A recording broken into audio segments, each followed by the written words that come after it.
Buenas tardes, bienvenidos a la quinta sesión de tutoría de nuestro Diplomado Nacional en Defensa Jurídica del Estado. Ya estamos en la recta final. Como ustedes saben, el diplomado termina el próximo 28 de junio. Por esa razón, los invito a terminar cuanto antes los 6 cursos virtuales del plan de estudios. Recuerden que estos cursos son obligatorios para obtener la certificación de la Escuela Superior de Administración Pública. Así que ánimo, aún tienen tiempo de ponerse al día. Recuerden también que estos cursos obligatorios se encuentran disponibles en la plataforma de la Comunidad Jurídica del Conocimiento de la agencia. Si alguno tiene problemas con el ingreso a la plataforma, al aula virtual, nos puede escribir al correo diplomadonacional2022@defensajurídica.gov.co y allí le daremos toda la información necesaria. Por otra parte, quiero invitarlos a aprovechar el servicio de consultorio jurídico virtual. Este es un servicio exclusivo para los participantes del diplomado que les va a permitir tener asesoría personalizada de la agencia para la solución de problemáticas relacionadas con la defensa jurídica del Estado.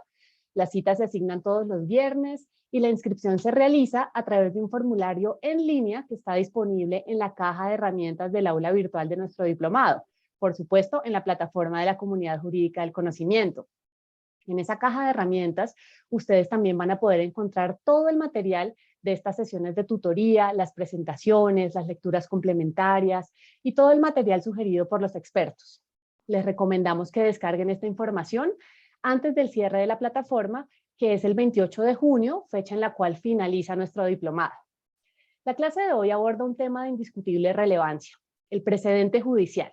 Vamos a conversar sobre el uso adecuado de la jurisprudencia para el litigio estratégico, sobre la metodología para la elaboración de líneas jurisprudenciales y sobre el módulo de jurisprudencia que se encuentra disponible en el sistema de información ICOGI. Por ello, la sesión se va a dividir en 2 partes. En la primera de ellas, el doctor Luis Jaime Salgar Vega Lara, director de Políticas y Estrategias, abordará lo relacionado con el uso adecuado del precedente judicial. En la segunda parte, el doctor José Alejandro Ladino Sánchez, asesor de la agencia, presentará la metodología de elaboración de líneas jurisprudenciales y el módulo de jurisprudencia del ICOGI. Así que para comenzar, doy paso al doctor Luis Jaime Salgar Vega Lara, director de Políticas y Estrategias de la agencia. Bienvenido, doctor Salgar, y muchas gracias por acompañarnos esta tarde en la clase del diplomado. Bueno, muchas gracias, María Jimena. Quiero saludarlos muy especialmente ya en estas etapas finales del ejercicio que ustedes han venido haciendo con este diplomado. Quiero darles las gracias, por supuesto, a todas las personas que nos han acompañado, a nuestro compañero o compañera de empresa en este ejercicio, que es la ESAP, a todas las personas que han tomado el curso y a todas las personas que nos han acompañado también desde los ejercicios docentes que hemos hecho. Yo voy a conversar hoy con ustedes sobre el uso eficiente del precedente judicial. El precedente, como ustedes lo van a ver, ha venido cobrando cada vez más dimensión en el panorama jurídico nacional. Quiero revisar con ustedes los cambios que ha habido, qué ha sucedido, por qué el precedente es cada vez más importante, cómo es su evolución histórica, de manera que es un tema que cobra cada vez más importancia. Tengo preparada para ustedes una presentación que les voy a compartir. Acá yo tengo ciertas dificultades con el manejo de estas herramientas. Creo que aquí ya va a estar visible. Está visible. Perfecto, muy bien. Bien, voy a recorrer esta presentación por un plazo, por un término de unos 45 minutos, al final de los cuales daré oportunidad para hacer unas preguntas y, como lo mencionó ya María Jimena, continuaremos con la presentación de José Alejandro Sánchez en materia de módulo de precedente, módulo de líneas jurisprudenciales del ICOGI, en donde ustedes podrán ver en concreto cómo se plasma el precedente y a dónde pueden acudir para encontrar cuáles son los precedentes aplicables, cómo están para que puedan hacer uso práctico de los mismos. He dividido esta presentación pues, en 4 grandes temas, 5. La jurisprudencia, primero pues voy a hablar de la jurisprudencia como fuente de derecho, hacer unas reflexiones que aquí son de naturaleza teórica. Vamos después a hablar de la noción de precedente. Después voy a hablar de la importancia del precedente, creo que es el tema más importante, y voy a terminar con las reflexiones sobre precedente y litigio estratégico. Déjenme arrancar con una pregunta básica que tiene cierto tinte de pregunta teórica, pero que no lo es tanto cuando ustedes ven que toda esta teoría se plasma en la práctica. Como les decía, mi pregunta de partida es, bueno, ¿qué es el derecho? Arranquemos por preguntarnos qué es el derecho. Entonces, uno puede considerar que el derecho está primero, o sea, el derecho tiene una función reglamentadora, de manera que esa es su primera característica, es un conjunto de reglas. Y miremos cómo son estas reglas. Estas son las reglas que son generalizadas, aplican a todos o a todos los que están en la misma situación o pertenecen a un mismo universo.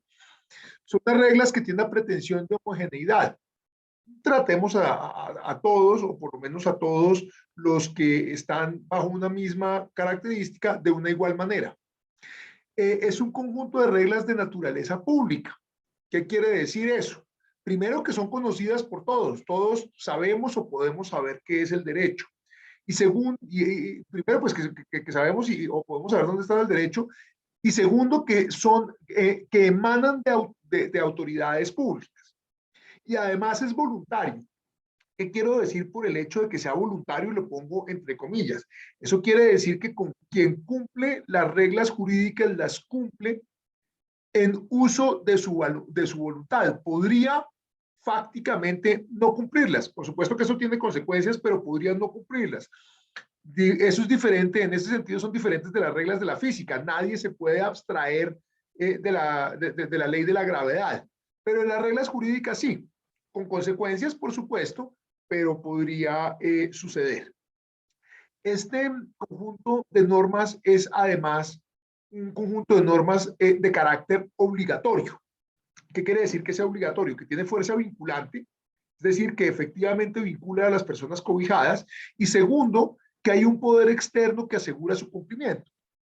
Si yo no cumplo con la norma que me obliga a pagar los impuestos, seguramente hay una autoridad que me pone una multa y me constriñe, y si sigo incumpliendo, seguramente habrá una autoridad adicional que va y captura mis bienes para que yo honre con mis obligaciones.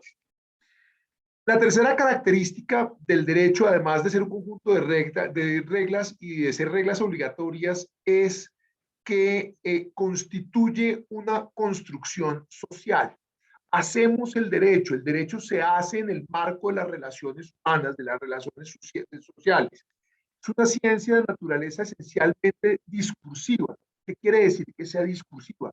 Que incorpora una manera de ver la vida, un deber ser específico. No es cualquier deber ser, es un deber ser particular y concreto que se da en un momento dado. Y déjenme aquí ponerles un ejemplo histórico. En el año 1900, la pregunta acerca del voto de la mujer era una pregunta no posible. En 1940 o 1950, en este país, en otros países había ya sucedido, la pregunta era totalmente pertinente.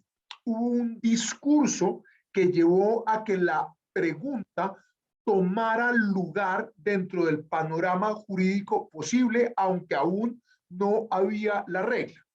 Y si hoy se hiciera esa misma pregunta, pues sería una pregunta totalmente desafortunada en la medida en que se trata de un tema que solucionamos hace más de 70 años.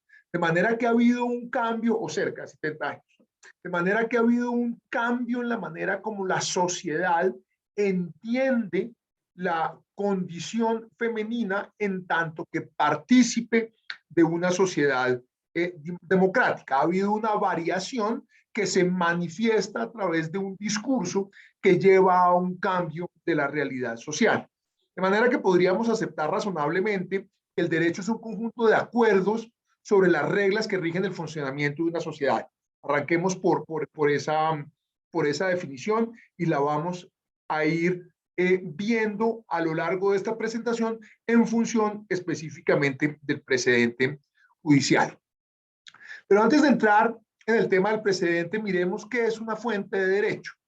Estos son temas que ustedes con seguridad vieron en su curso de introducción al derecho, pero quiero volver a ellos para ver en la práctica cómo se construyen las fuentes, cómo operan.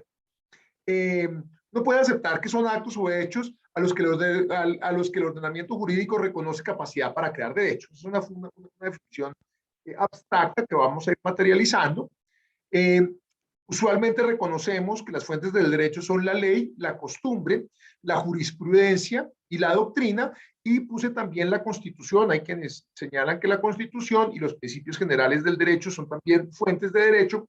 La Constitución, en mi interpretación, pues que cabe razonablemente dentro del concepto de ley en sentido amplio, y los principios generales del derecho pues están contenidos en alguna parte y usualmente lo están en la jurisprudencia. Por eso los puse con un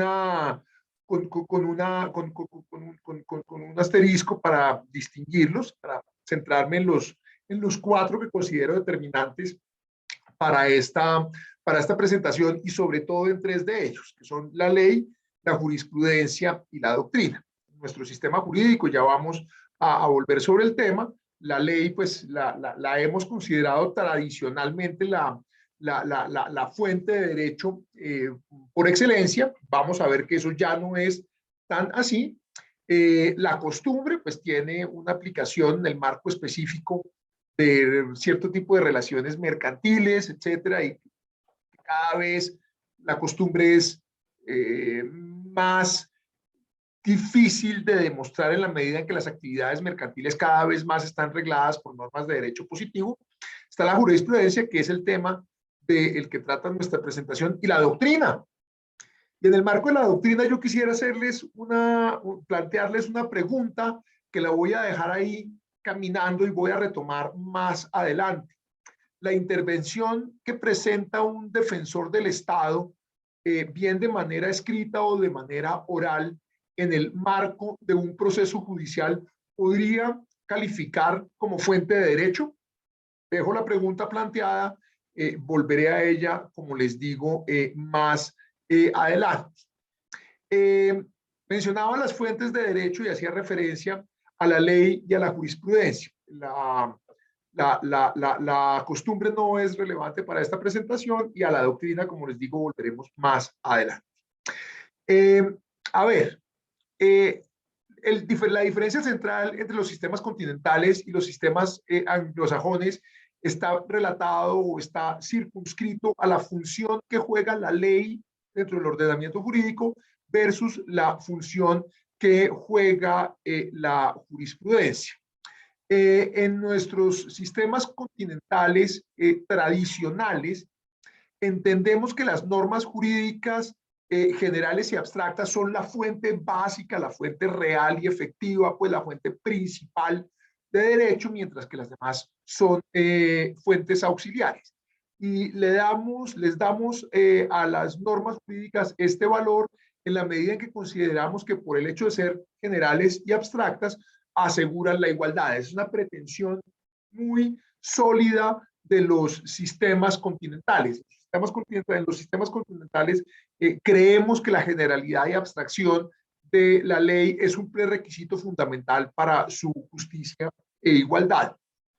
En los sistemas continentales, pues partimos de la idea de que el legislador tiene la sabiduría suficiente para reglamentar las diferentes hipótesis. Se trata de un legislador sabio que contempla los diferentes problemas que puede acarrear una institución jurídica. Y reconocemos también que en situaciones de insuficiencia, es decir, cuando la norma tiene vacíos o contradicciones, el juez siempre tiene parámetros a los cuales puede acudir para satisfacer, para superar estas dificultades que pueda plantear el ordenamiento jurídico positivo. Y por supuesto que se trata de una interpretación de las fuentes de derecho que asegure la independencia judicial. ¿Por qué?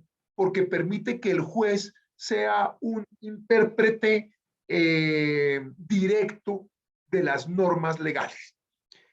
Bueno, y es esto es que les cuento, es pura carreta o lo podemos ver en alguna parte en concreto. Nos vamos y buscamos la Constitución y resulta que en su artículo 230 nos dice, miren, los jueces en sus providencias solo están sometidos al imperio de la ley. La equidad, la jurisprudencia, los principios generales del derecho y la doctrina son criterios auxiliares de la actividad judicial. Entonces ahí encontramos la esencia misma de los sistemas continentales. El juez se entiende solo con la ley. Pero resulta que eso fue lo que se dijo en el año 1991. Y eso, pues, es así, de verdad funciona de esa manera. Resulta que no, resulta que hemos venido observando con el paso del tiempo una evolución que ha llevado a que los precedentes judiciales, a que la jurisprudencia sea entendida como una fuente primaria de derecho.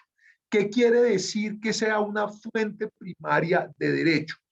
Que es efectivamente vinculante para el juez y por supuesto para los demás actores jurídicos, para los demás partícipes del escenario jurídico.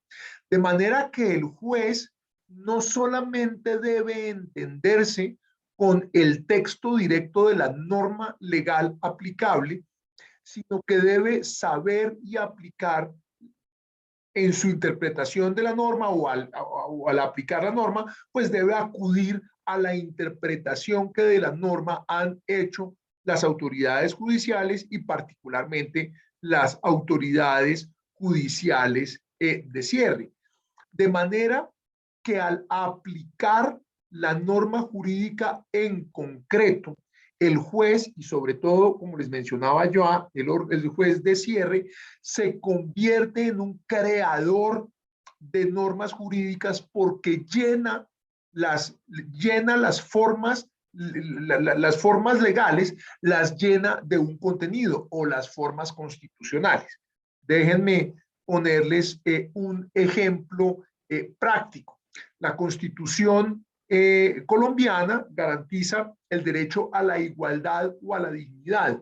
Esas son fórmulas abstractas que en realidad no nos dicen mucho, pero una vez que estamos en el caso práctico, podemos ver que esas palabras que se formulan en el texto constitucional de manera abstracta se llenan de contenido en concreto y nos muestran cómo es realmente un criterio de igualdad aplicable en un escenario social, político y jurídico en el cual las personas son diferentes.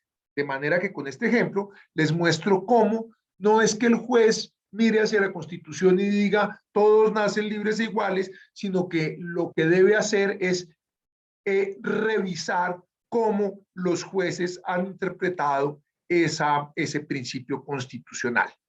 Bien, la Corte Constitucional ha señalado que la noción de precedente es la sentencia o el conjunto de ellas anteriores a un caso determinado que, por su pertinencia y semejanza en los problemas jurídicos resueltos, debe necesariamente considerarse por las autoridades judiciales al momento de emitir un fallo. De manera que, como les mencionaba ya, me voy a volver a la norma constitucional.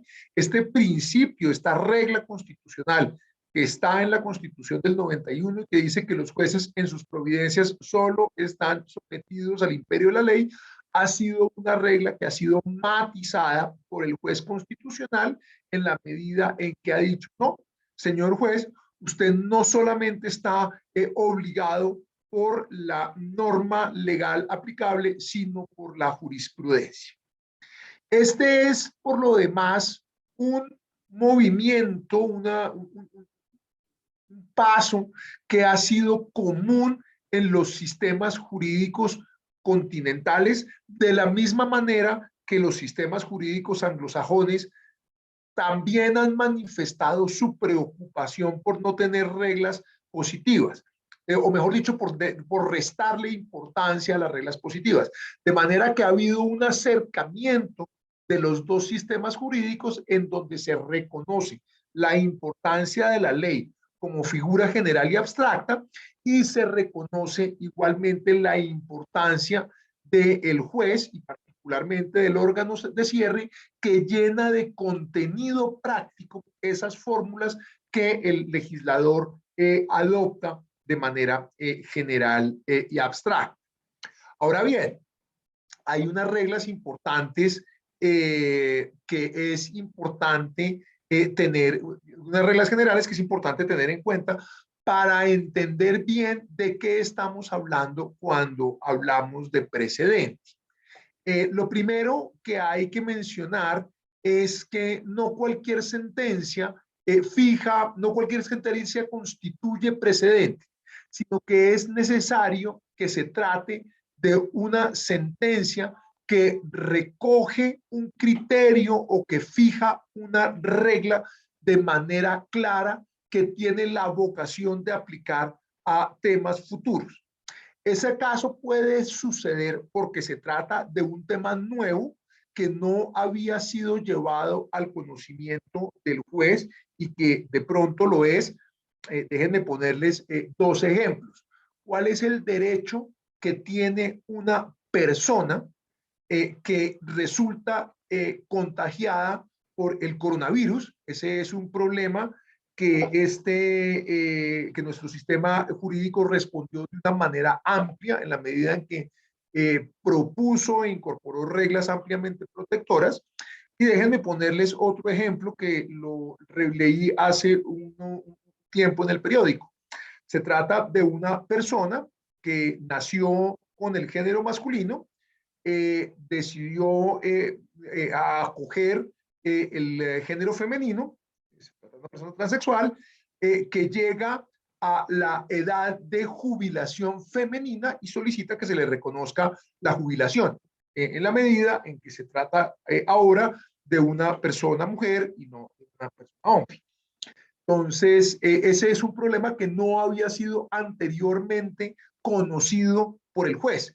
De manera que el juez se enfrenta a una situación nueva en donde tiene que resolver si acoge el criterio biológico de origen de nacimiento de la persona o si acoge un criterio psicológico médico en donde la persona se reconoce como mujer y ha hecho o se ha sometido a los procedimientos médicos pertinentes para el caso.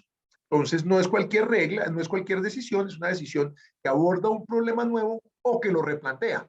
Entonces, también puede haber esa situación o que lo precisa. Bien, es importante, como les mencionaba ya, que la regla sea extensible a casos futuros.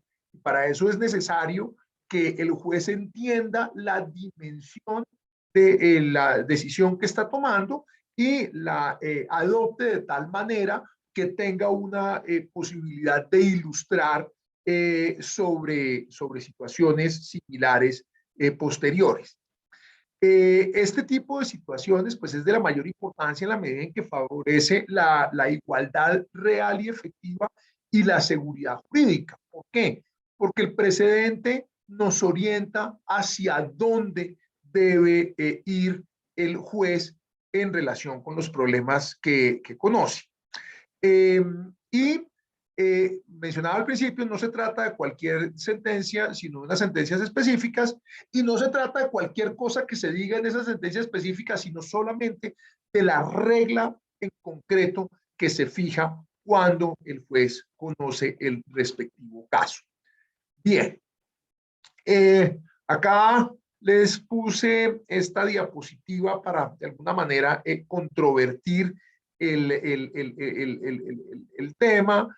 eh, usualmente se ha aceptado que constituyen precedente las decisiones de la Corte Constitucional, particularmente las decisiones de control abstracto, las que responden a demandas de constitucionalidad o a cualquier otra forma de control abstracto, o las decisiones de unificación de tutela, e igualmente las sentencias de unificación del Consejo de Estado, de manera que cuando quiera que haya esta situación, pues las sentencias tienen fuerza vinculante en calidad de precedente, así se trate de una sola.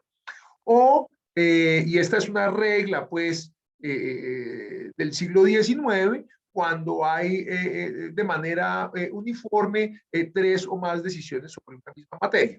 Esa regla opera aún hoy en día, opera de manera general, pero una sola sentencia de la Corte Suprema o del Consejo de Estado sobre un tema concreto que no haya sido abordado puede tener la capacidad de constituir precedente. Bien. Acá les voy a hacer una aproximación rápida. El precedente puede ser vertical, el precedente es vertical cuando lo dicta un juez de superior categoría y es acogido por un juez de inferior categoría. En nuestro sistema jurídico hemos entendido que el precedente vertical está reservado, o mejor dicho, la facultad de dictar precedentes verticales está reservada para los órganos de cierre. Entiéndase Corte Constitucional, Consejo de Estado y Corte Suprema de Justicia. Las decisiones que acogen estas, que expiden estas autoridades, son vinculantes, como lo mencionábamos ya, para los jueces de inferior categoría, de manera que los tribunales, jueces de circuito y jueces municipales, deben entender y conocer, o mejor dicho, conocer y entender cuáles han sido los parámetros y criterios de decisión que han tomado estas autoridades judiciales y que los ilustran sobre cómo tomar ellos sus propias decisiones. Por supuesto que se trata de una regla que limita la autonomía del juez, pero es una limitación que se explica en la necesidad de asegurar, como ya lo mencionaba, la seguridad jurídica y el trato igual de manera efectiva, es decir, atendiendo a las particularidades del caso.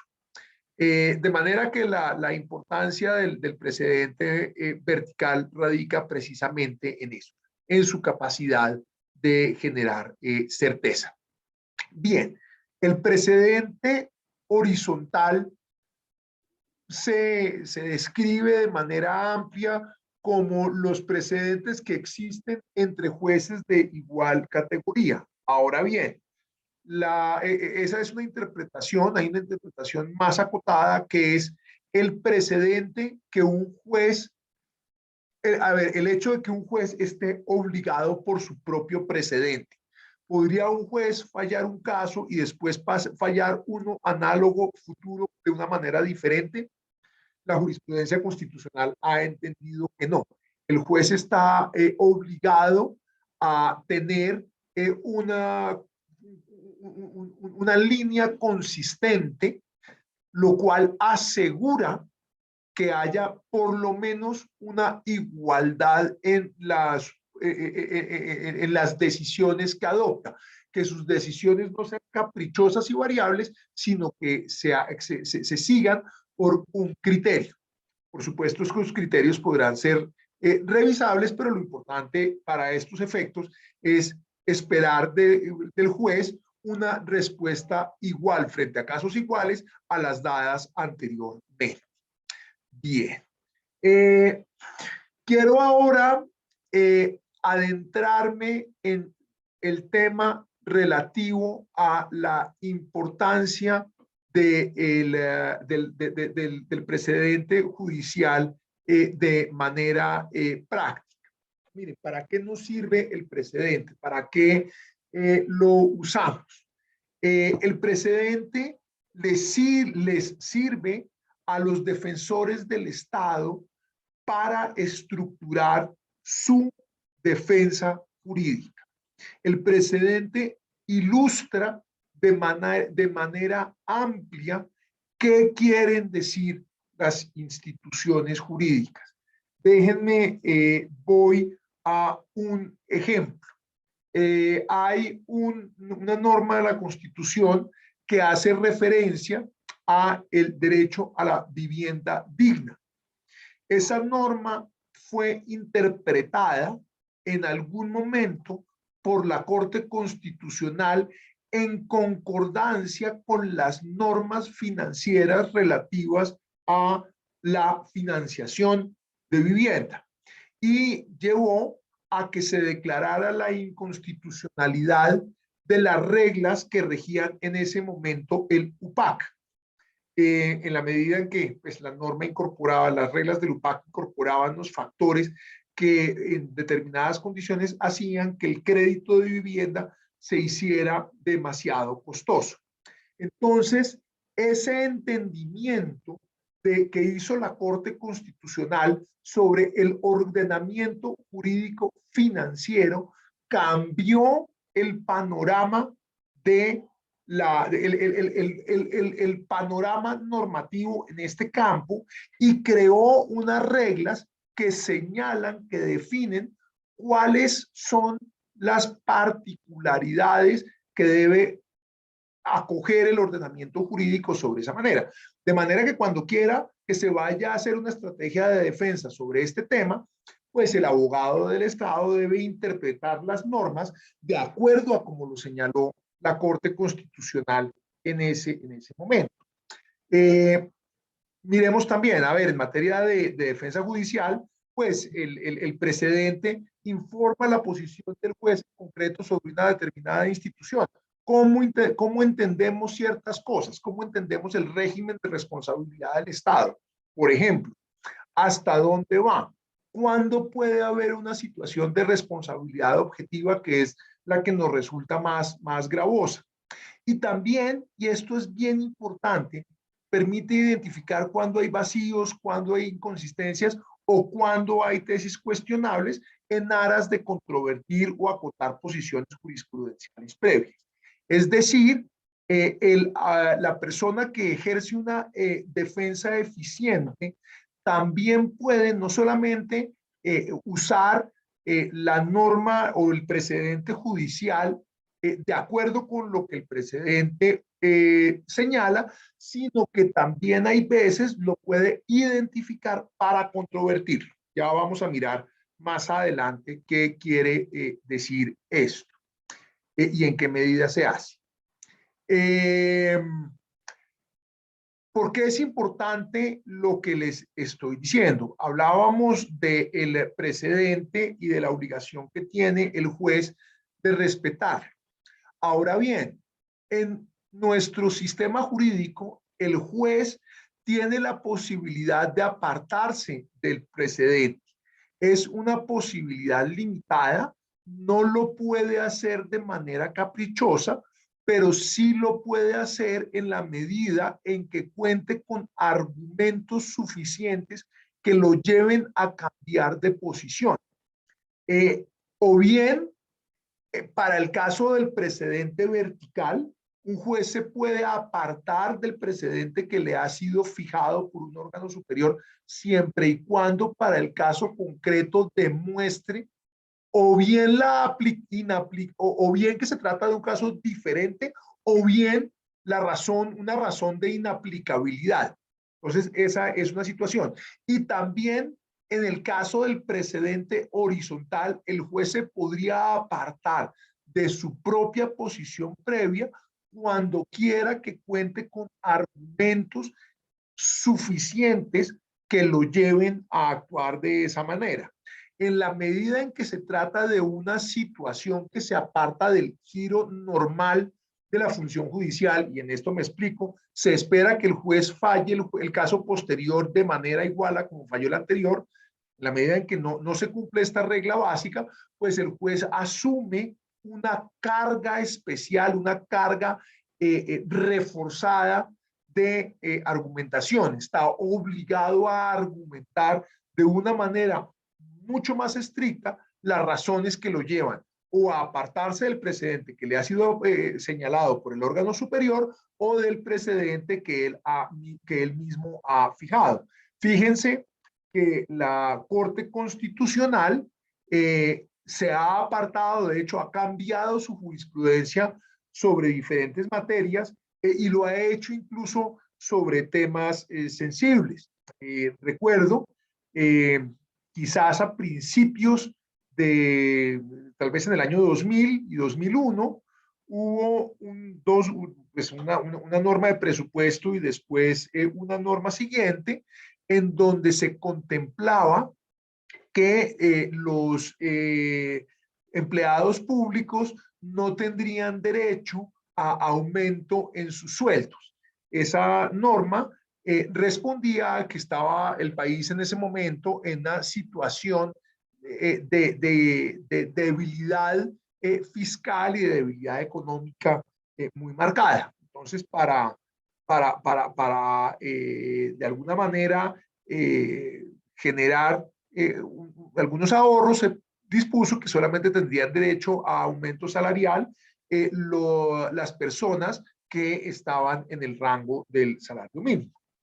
Esa norma fue declarada inconstitucional por la Corte Constitucional. La Corte en ese momento consideró que la regla legal, la regla presupuestal, se apartaba de los parámetros constitucionales del trabajo digno. Un año después, el presupuesto que ya había sido aprobado cuando hubo esa decisión previa, el presupuesto del año siguiente, contenía una norma similar, y en ese caso lo que la Corte hizo fue no declararla inconstitucional, sino que matizó la decisión previa en la medida en que señaló unos rangos básicos y unos parámetros básicos para fijar unas reglas de aumentos salariales inferiores a el aumento del salario mínimo de acuerdo con las características salariales de las personas afectadas. En ese caso, la Corte ponderó unas necesidades fiscales con unos derechos y unas garantías de los funcionarios estatales. De manera que, como pueden verse, como ustedes pueden ver, en ese caso, vemos que hubo un alejamiento del juez de su decisión previa en consideración a unos argumentos que tomó en cuenta en el marco de la segunda decisión. De manera que, ¿a qué voy con este tema? A que el juez, en la medida en que el juez puede apartarse de su propio precedente o del precedente que le ha sido fijado, pues la persona litigante tiene igualmente la posibilidad de solicitarse. Al principio de esta presentación les había dicho, les había preguntado, había formulado una pregunta en el sentido de si un memorial o una intervención de un abogado litigante puede ser fuente de derecho. Y aprovecho ahora esta sección de la charla para dar respuesta a la pregunta. Mi opinión es que sí. Mi opinión es que sí, precisamente por lo que les estoy explicando.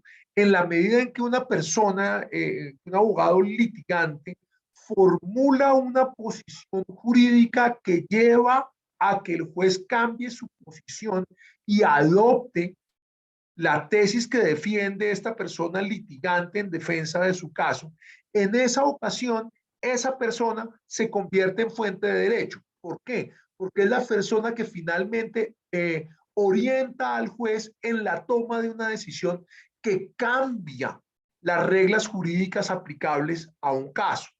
De manera que quiero dejar de presente que en la defensa jurídica del Estado podemos, y de hecho eso es lo que sucede, podemos acoger las posiciones judiciales, los precedentes judiciales, pero en algunas oportunidades las podemos controvertir. volveré sobre ese particular más adelante. Bien, el precedente judicial no es relevante únicamente en materia de defensa judicial, no solamente no tiene importancia únicamente en los estrados. El precedente judicial tiene una importancia que va mucho más allá. Por ejemplo, el precedente judicial es importantísimo en materia de políticas públicas. ¿Por qué? Porque orienta la actuación de la administración. Entonces, por ejemplo, para arrancar, define unos estándares constitucionales o administrativos. Eh, Quienes han tenido casos de estados inconstitucionales de cosas han visto que en esas oportunidades la Corte señala unos parámetros mínimos que la administración debe tener en cuenta en materia de salud, en materia de cárceles, en materia de protección ambiental, en aras de garantizar los valores constitucionales básicos. De manera que quien quiera hacer una política pública sólida, pues debe acudir al precedente judicial cuando quiera que el precedente oriente este tipo de materias. En materia, pues obviamente, de caminos a seguir, pues el precedente fija reglas directamente aplicables. Ustedes recordarán la sentencia del glifosato, se dispuso que si bien la fumigación aérea podía ser una política legítima, pues se debía implementar de acuerdo con unos parámetros estrictos que han sido pues informados en la prensa especializada y igualmente en la prensa cotidiana. Y además pues es bien importante en materia de políticas públicas encontrar cómo la jurisprudencia enseña la vivencia misma de las instituciones jurídicas. La jurisprudencia va llevando, va acogiendo esos cambios que llevan a que una realidad anterior sea modificada por una realidad posterior, lo cual a su vez acarrea derechos y obligaciones nuevas. Fíjense que, por ejemplo, en materia de derechos de la población homosexual, se pasó de un reconocimiento de algunas garantías, particularmente en materia pensional, por ejemplo, a unos temas que han sido más polémicos, como el tema de la adopción. Entonces, en esa materia, observa uno que ha habido un cambio de la posición del juez que a su vez acarrea consecuencias para la autoridad administrativa, en este caso el Instituto Colombiano de Bienestar Familiar, principalmente en las garantías y en las provisiones que debe dar a las personas de acuerdo con este nuevo entendimiento de las reglas jurídicas. Y pues el precedente ya está mencionado, es importante de cara al juez, en la medida en que pues el juez tiene la obligación de resguardar el precedente, en la medida en que de no hacerlo y sobre todo de no hacerlo con la carga argumentativa mínima requerida, pues se arriesga a configurar un error judicial. Fíjense que eso fue lo que pasó exactamente en el caso del Club El Nogal. Como ustedes recordarán, en esa ocasión, la nación fue inicialmente condenada por el Consejo de Estado en la medida en que pues, se consideró pues, que se generaba una situación de responsabilidad, situación frente a la cual el Ministerio de Defensa, la Fiscalía y esta entidad, la Agencia de Defensa Jurídica del Estado, plantearon de manera respetuosa su reparo ante la Corte Constitucional en la medida en que se estimó que el juez, en este caso el Consejo de Estado, no estaba aplicando los criterios de culpabilidad, de imputación, bajo los mismos parámetros que había usado en decisiones anteriores y que no había dado ningún tipo de argumento para explicar por qué en esta situación se apartaba de sus decisiones previas. De manera que el precedente, en este caso, como ustedes lo pueden ver, el precedente cobra una importancia concreta y específica en materia de defensa jurídica del Estado. Ahora, el precedente pues, puede ser no solamente usada para esos efectos, y no solamente para los que les he mencionado ya, como la construcción de políticas públicas, sino que también es útil, por ejemplo, para fomentar la celebración de acuerdos conciliatorios. Miren, cuando un problema ha sido ya resuelto y hay claridad fáctica y jurídica sobre el particular, pues hombre, si nos enfrentamos a una situación nueva en la cual la entidad es consciente de que hay una situación de responsabilidad, pues lo pertinente es procurar un acuerdo conciliatorio oportuno en vez de someter a la parte afectada al desgaste de un proceso judicial e igualmente pues al desgaste de la rama. Igualmente, el precedente ahora con su implementación en el CEPACA tiene una utilidad mayúscula en la medida en que permite aplicar el mecanismo de la extensión de jurisprudencia que lleva a que casos iguales sean pues resueltos anticipadamente de manera administrativa con la misma regla ya sentada por la jurisdicción, por el respectivo precedente. De manera que se facilita para el ciudadano el acceso a sus derechos en la medida en que la propia administración goza de una herramienta que la lleva a reconocer un derecho de manera legítima y de evitar una serie de controversias posteriores que podrían surgir por no aplicar este mismo precedente. Ahora ustedes pueden ver otro tema en el cual ha habido una jurisprudencia importante, es en el reconocimiento de perjuicios inmateriales. En ese campo la Corte, el Consejo de Estado fijó en varias decisiones una serie de reglas. En términos generales, el Consejo de Estado ha seguido sus propias reglas, pero hay casos en los cuales no las siguen.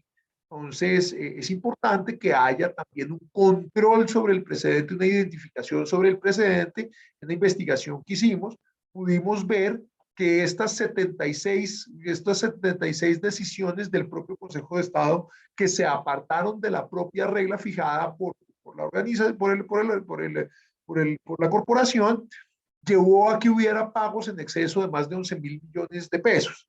Entonces, aquí pues encontramos los diferentes años, las diferentes subsecciones, los diferentes aspectos cubiertos por indemnizaciones adicionales, que hubo una asignación adicional de recursos que hubieran podido ahorrarse si se hubiera ejercido una función, una defensa eficiente. ¿Qué pasó en ese caso? Que en casi la mitad de las decisiones en donde no se respetaron los topes, no se apeló el monto de los perjuicios inmateriales. Entonces hay que hacer uso de las formas jurídicas. Y así como el apoderado de la entidad tiene el derecho de solicitar respetuosamente que se cambie un precedente cuando quiera, que tiene argumentos para considerarlo injusto o inadecuado, pues igualmente quienes ejercemos la defensa tenemos la facultad y la libertad de exigir que se cumplan los precedentes, incluso con mayor razón, por supuesto.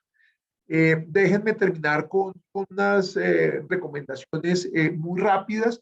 Cuando quiera que vayan a usar el precedente, es determinante que ustedes identifiquen la ratio decidendi, es decir, la regla jurídica específica que sentó el juez en la respectiva decisión, incluyendo sus particularidades fácticas.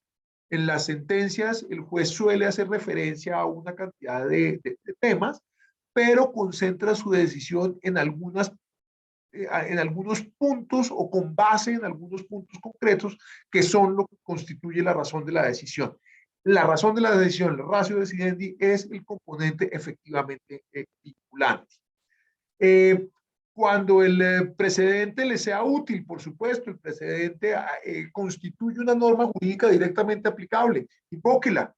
Mire, señor juez, señora juez, la regla jurisprudencial es esta. Está en tal decisión del Consejo de Estado, está en tal decisión de la Corte Constitucional o en tal decisión de la Corte Suprema. Ese tipo de argumentos les dan solidez a las intervenciones que presentamos como apoderados del Estado. Ahora, hay situaciones en las cuales no existe una posición jurisprudencial única. Puede haber posiciones divergentes o puede haber una situación en la que no existe posición alguna. Entonces, en esas ocasiones, la responsabilidad del defensor del Estado consiste en orientar al juez hacia la posición que en mayor medida favorece a la entidad a través, por supuesto, de un ejercicio argumentativo eficiente. Es igualmente importante, pues, que se entienda que en tanto que fuente del derecho, pues el precedente debe ser usado en los diferentes momentos de la actividad litigiosa, en la contestación de la demanda o en la presentación de la demanda cuando quiera que la entidad es la entidad actora, en la presentación de excepciones, en los alegatos de conclusión, en fin, en las diferentes etapas procesales, el precedente puede tener una aplicación directa e inmediata. Cuando quiera que vamos a presentar una apelación, una impugnación, pues usemos el precedente para mostrar por qué el juez no acogió la regla jurisprudencial aplicable. Eso es totalmente legítimo y válido. Y finalmente, como les mencioné ya, es legítimo que hagamos, que controvertamos, que hagamos una controversia de los precedentes judiciales que no nos favorecen, siempre que tengamos argumentos que justifiquen nuestra posición. Cuando ese sea el caso, pues tenemos la libertad de expresar una posición en contra y de solicitar respetuosamente que una decisión jurisprudencial, un precedente anterior, sea modificado por uno que nosotros podemos plantear. Por supuesto, los jueces son autoridades judiciales, nos merecen el mayor respeto, pero no son infalibles. De manera que puede haber errores en sus decisiones, puede haber aspectos que sean modificables y también puede suceder que una posición sentada en un momento determinado, en un contexto específico, pues ya no sea aplicable en la medida en que, como les he mencionado, las instituciones jurídicas cambian y son materia de revisión, son materia de evaluación de acuerdo con los nuevos valores, con todos los nuevos criterios, con los nuevos principios que va implementando el ordenamiento jurídico. De manera que esta es la presentación que tenía para ustedes. Voy aquí a revisar.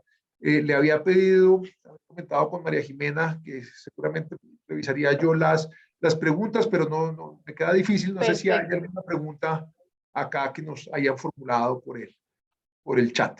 Claro que sí. Gracias, doctor Salgar. Hasta el momento tenemos 6 preguntas. La primera de ellas la formula la doctora María Consuelo Pedraza.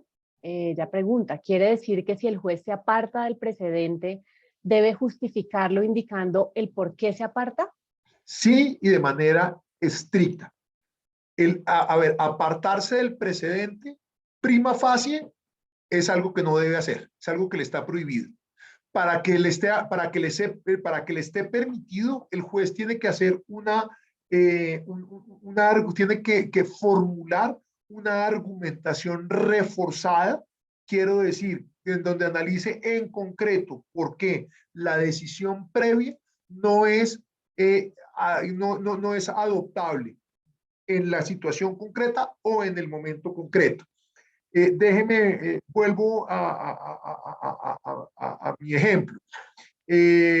Seguramente hace 15 años o 10 años, la persona nacida hombre que se sometió a una operación a una operación de transformación sexual para adoptar la condición femenina, no hubiera podido reclamar la pensión a los 57 años.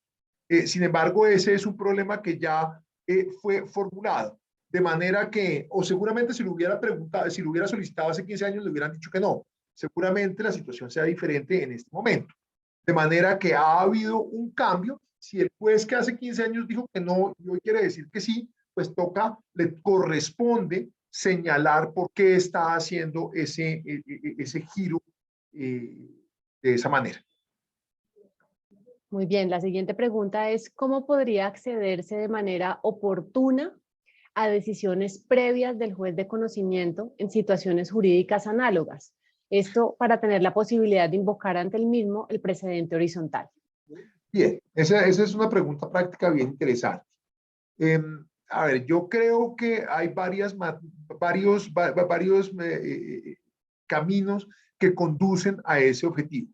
El primero, las entidades deben llevar un registro de las decisiones en las cuales participan. Entonces, por lo menos la entidad debe saber cómo le han fallado las decisiones previas.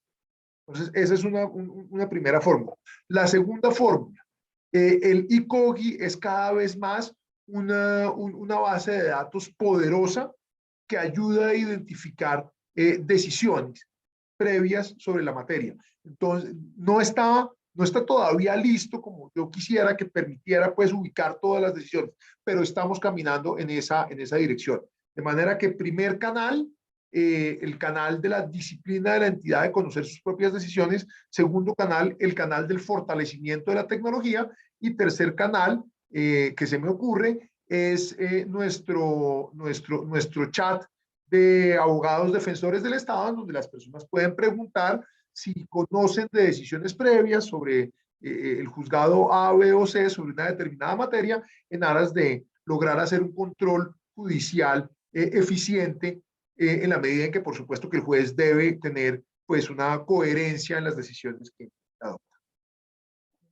Muy bien. ¿Qué sanciones tienen las entidades que no acaten el precedente jurisprudencial? En abstracto es difícil de responder. Depende del caso concreto. Puede ir desde una mera decisión judicial posterior contraria hasta, por ejemplo, se establece en el precedente que la decisión debe tener determinadas características, la administración no implementa todas esas características y el juez anula la decisión, por ejemplo, en sede de nulidad y restablecimiento del derecho.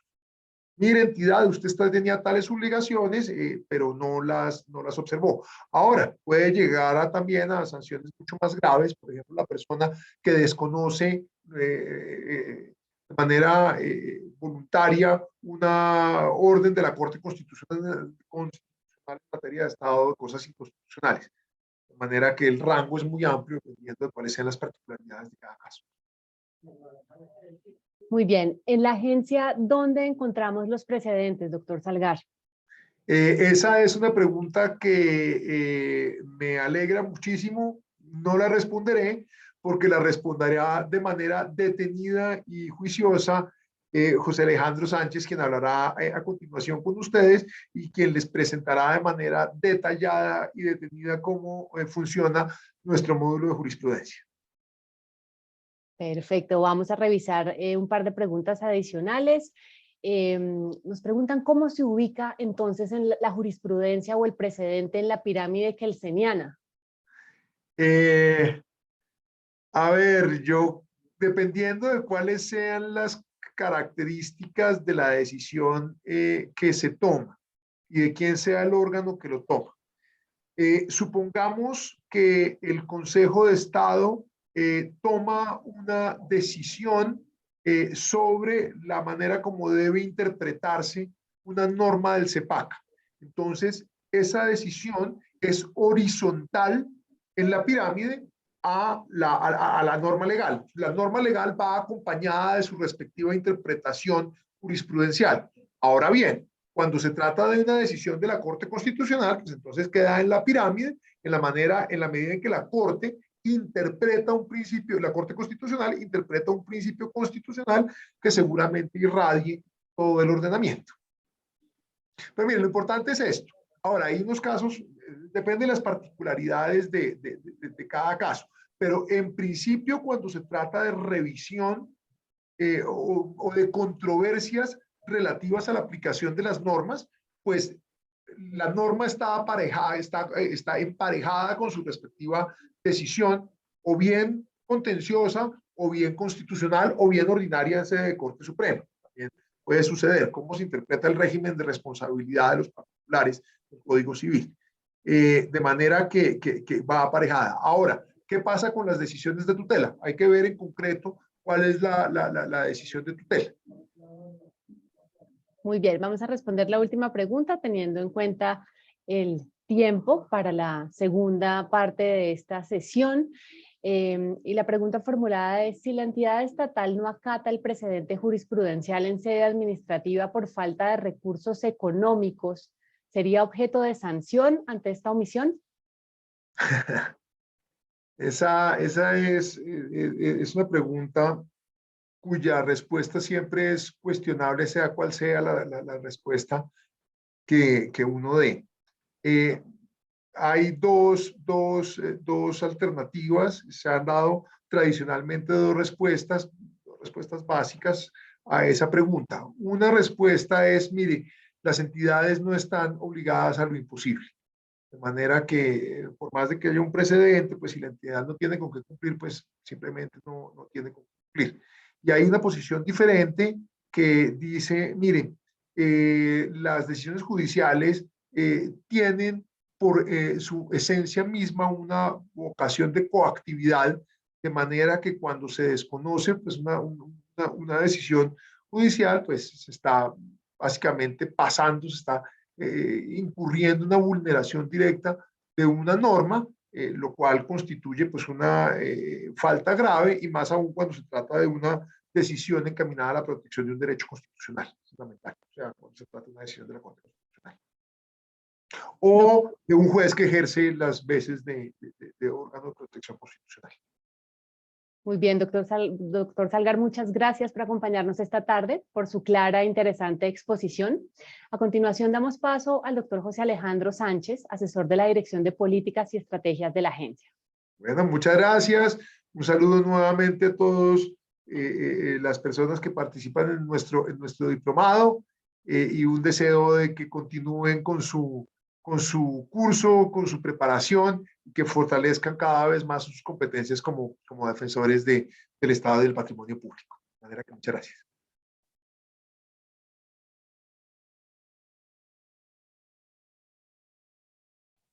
Adelante, José Alejandro. Buenas tardes. Buenas tardes a todos los participantes de este módulo. A continuación, voy a hacer una pequeña exposición del módulo de jurisprudencia de COVID. Es el módulo que maneja la agencia. Es un módulo que ha creado para trabajar el tema de líneas jurisprudenciales y donde ustedes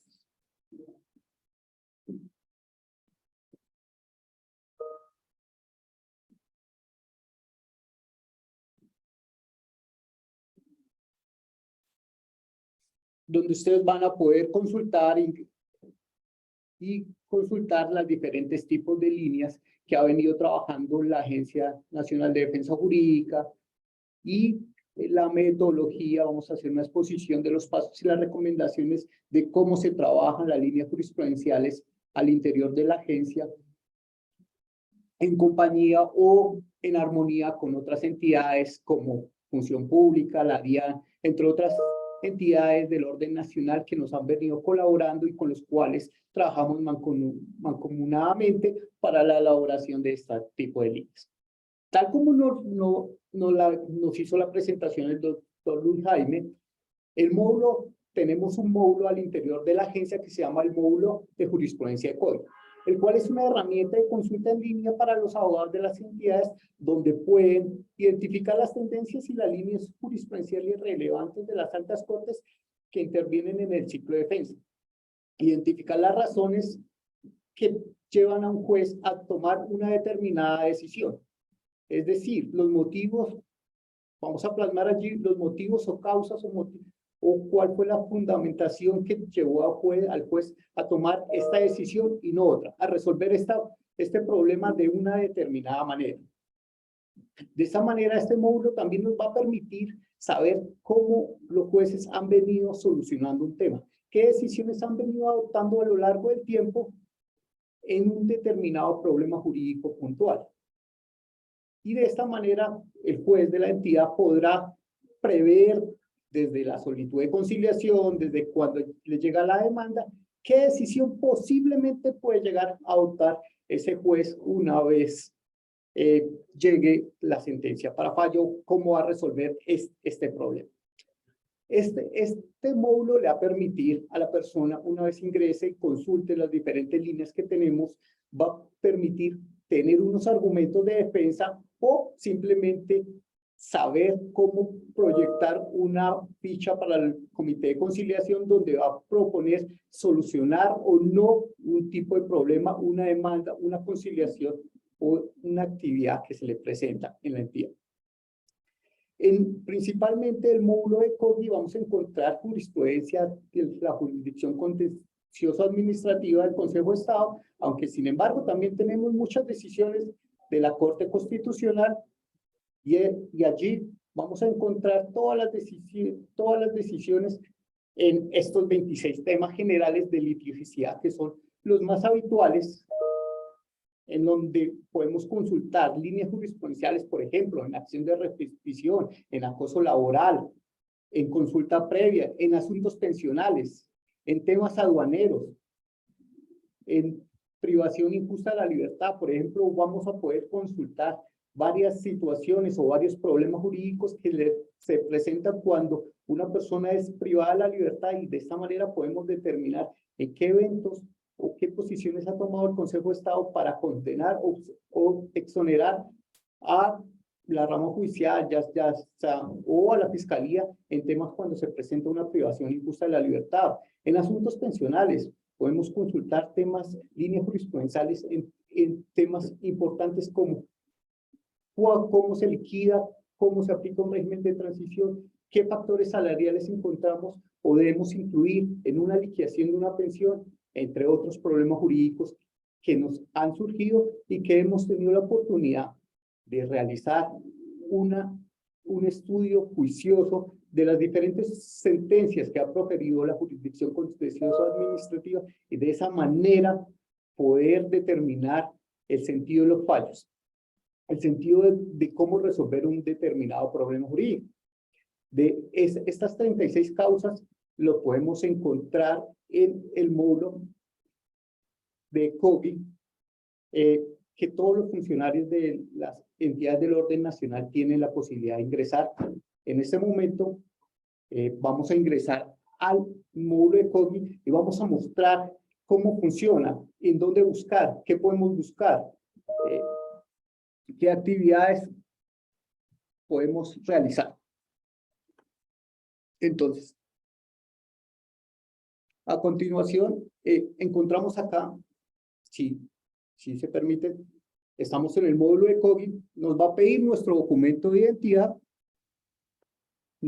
nuestra cédula de ciudadanía y la contraseña que tenemos para ingresar al módulo de COGI. Todos los funcionarios que trabajamos en entidades públicas, tenemos acceso a este módulo. Este módulo, cuando ingresamos en la parte izquierda de mi pantalla, vamos a encontrar inicio, procesos judiciales, procesos arbitrales, jurisprudencia, comunidad jurídica y trazabilidad. En la parte de jurisprudencia, damos clic y vamos a encontrar gestión, buscar líneas jurisprudenciales y consultar líneas jurisprudenciales.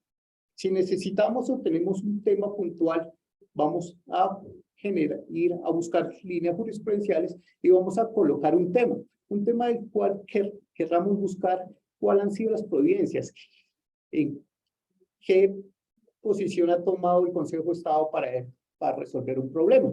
Por ejemplo, en este caso, vamos a buscar daños a terceros.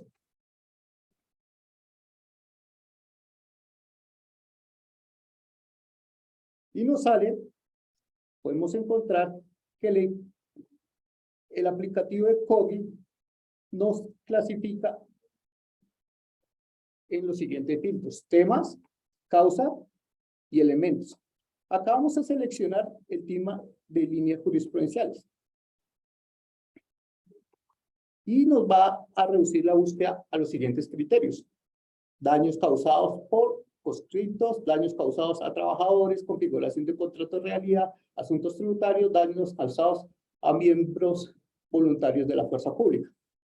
Por ejemplo, vamos a seleccionar este que nos interesa, miembros de la fuerza pública, y ahí nos va a encontrar que existen varias subcausas en las cuales vamos a identificar o vamos a buscar o nos interesa consultar un problema jurídico como sea resuelto. Daños causados por terceros a miembros de la fuerza pública, por ejemplo, vamos a consultar y nos va a salir la línea jurisprudencial correspondiente. Una vez ingresemos, vamos a darle clic en línea y ahí nos va a salir o vamos a encontrar la línea jurisprudencial respectiva elaborada por la agencia, donde encontramos daños causados por miembros voluntarios de la fuerza pública. Vamos a tener un problema jurídico y vamos a buscar cómo se ha resuelto este problema jurídico. Siempre que un tercero causa un daño a un miembro de la fuerza pública, el Estado debe ser declarado responsable. Entonces vamos a encontrar unas reglas de sí y unas reglas de no. Estas reglas del sí nos van a responder de dos maneras el problema jurídico. Es aquí donde vamos a encontrar que el Estado debe ser declarado responsable del daño causado a un miembro voluntario de la fuerza pública en todos los casos o no debe ser causado. Y encontramos que la línea jurisprudencial ha sido acogido por la regla del no. Entonces, se hizo un análisis de una tendencia jurisprudencial de 7 sentencias, de 7 providencias que el Consejo de Estado había proferido sobre el tema y en las 7 había adoptado una determinación negativa respecto del problema jurídico presentado. Por ejemplo, podemos ir a buscar un tema pensional, acá por ejemplo, un tema pensional. De igual manera, vamos a buscar un tema pensional y vamos a seleccionar línea jurídica, línea jurisprudencial. Tenemos que existe una línea jurisprudencial en asuntos pensionales y que esta habla sobre la indebida liquidación de la pensión de vejez. La señalamos e ingresamos. En la línea sobre identificación de asuntos pensionales podemos encontrar que se ha trabajado un problema jurídico, es decir, para calcular la liquidación de la pensión de vejez frente a los beneficiarios del régimen de transición. El periodo básico que se debe tener para la liquidación debe ser los salarios percibidos durante los últimos 10 años al reconocimiento de la pensión, o debe ser el régimen de transición con la última semana, con el último año. Entonces, para calcular la pensión de vejez frente a los beneficiarios del régimen de transición, el periodo que se tomará es el último año de servicio, tal como lo señalan los regímenes especiales del decreto 546 de 1971 y la ley 33 de 1985. Si podemos observar en la siguiente presentación, es que vamos a encontrar que si nuestra entidad es demandada por la indebida liquidación de una pensión de vejez en la aplicación de un régimen de transición, existen dos posibles soluciones. Una posible solución es que dejamos el periodo base para liquidarse a los últimos 10 años, es decir, que vamos a tomar los últimos 10 años cotizados de la persona para poder liquidar su pensión, o no. Otra regla nos dice que no, que el periodo que se debe tomar es el último año de servicios, porque se debe aplicar un régimen de transición y este régimen de transición se debe aplicar en su integridad o en su totalidad. Entonces, invito a los participantes a que determinen cuál ha sido la regla que ha venido aplicando el Consejo de Estado. Si es la regla del sí, por favor escriban en el chat sí. Si es la regla del no, por favor escriben en el chat no. ¿Qué quiere decir esto? Que si para liquidar una pensión de vejez frente a los regímenes del beneficiarios del régimen de transición, el periodo base que se debe tener en cuenta son los últimos 10 años, pues escriban sí. Y si no, lo que se debe tener para calcular la liquidación de una pensión de vejez frente a los beneficiarios del régimen de transición es solo el último año, es decir, lo percibido por el funcionario entre el último año deberían escribirse no. Entonces, sí, por favor, 10 segundos y ya miramos cómo funciona el tema del análisis de providencias. Entonces, por favor, participen, escriban sí o no durante los siguientes 10 segundos.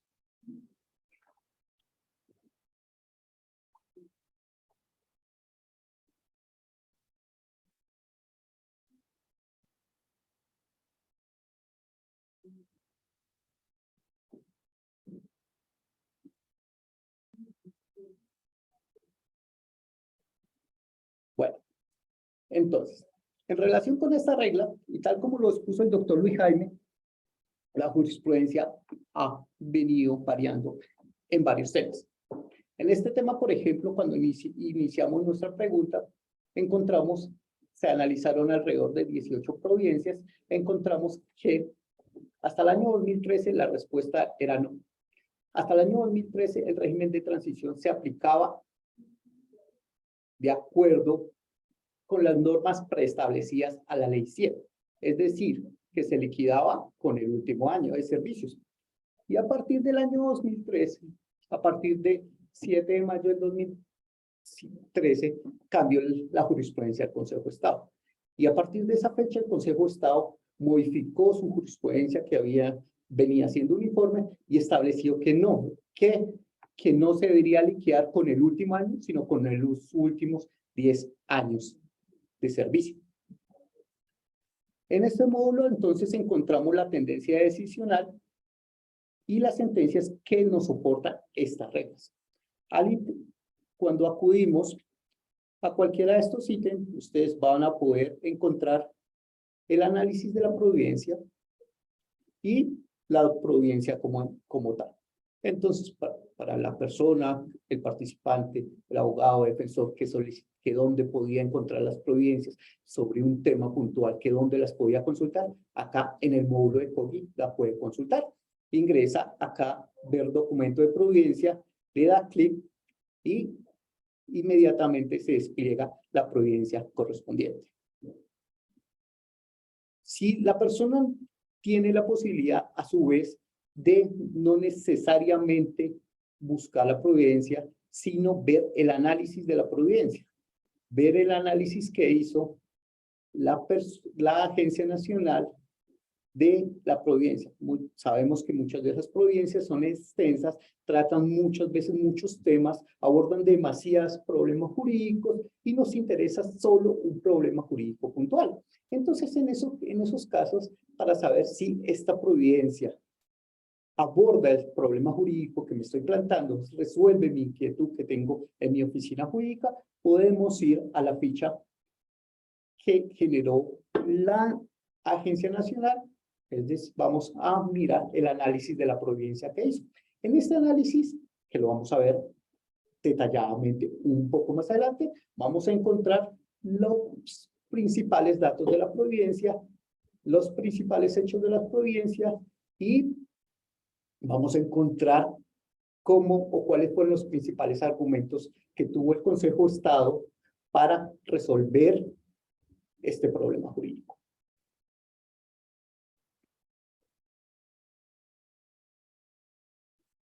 Es así como acá en el módulo de jurisprudencia, ustedes pueden encontrar muchas de las temas que trabajan a diario en sus oficinas. Van a encontrar en el buscador, van a colocar una palabra que los va a llevar a un análisis que ha hecho la agencia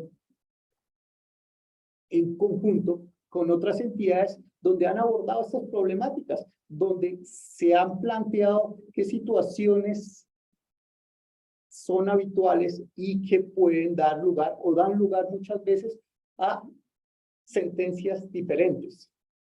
Y no sabemos o no conocemos exactamente cuáles son los fundamentos jurídicos que les llevó a un juez tomar una determinada posición o adoptar otra posición. Entonces, acá en este módulo, ustedes podrán consultar estas situaciones. Es, por ejemplo, si la DIAN nos envía una notificación personal y yo vivo en un conjunto o la empresa pertenece a una propiedad horizontal, o la persona que va a notificar el contribuyente vive en un lugar donde está sometido a una propiedad horizontal, ¿es válida la notificación? ¿Desde cuándo es válida? Estas situaciones podemos o fueron abordadas como un ejemplo por parte de la DIAN en colaboración con la agencia en una línea jurisprudencial en donde se abordó el tema de la notificación judicial, y el problema fue la notificación por correo de los actos administrativos tributarios previstos en el artículo 565 del Estatuto Tributario. Se entiende surtida con la entrega de estos en la portería de la dirección suministrada por el contribuyente, y para lo cual encontramos dos respuestas. Una que era positiva, que decía que sí, que se entendía con la entrega en la portería, es decir, que si la DIAN te notificaba y el señor que ejerce las funciones de portería o de vigilancia recibía la correspondencia, a partir de ese momento se entendía notificado a la persona.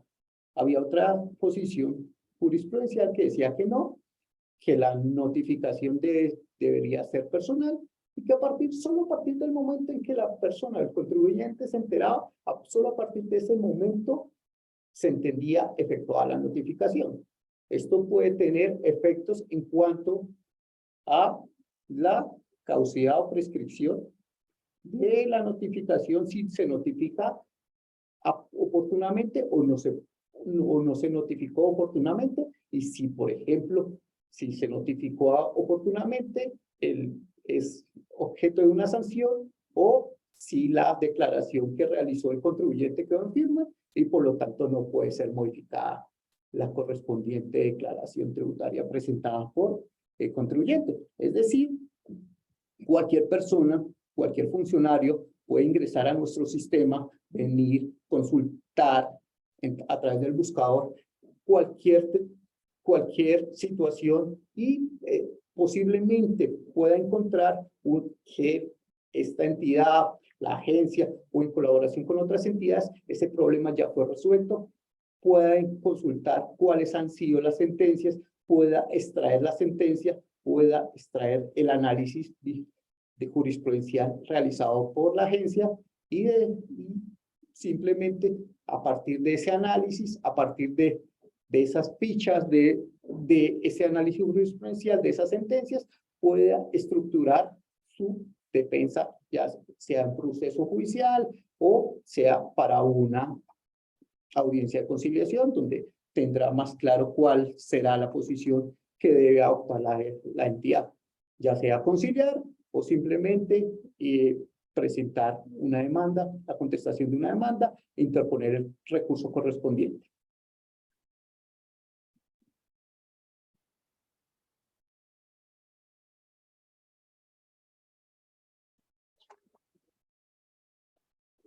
Recomendaciones para elaborar la línea. Lo primero que debemos hacer para elaborar una línea, si necesitamos, nos vemos en la necesidad de elaborar una línea, debemos tener, primero que debemos tener es en cuenta el tema o el subtema. ¿Qué tema debemos abordar? ¿Qué tema deseamos abordar? ¿Cuál es nuestro asunto, o cuál es el tema sobre el cual tenemos dudas, inquietudes, qué problema jurídico se nos viene presentando?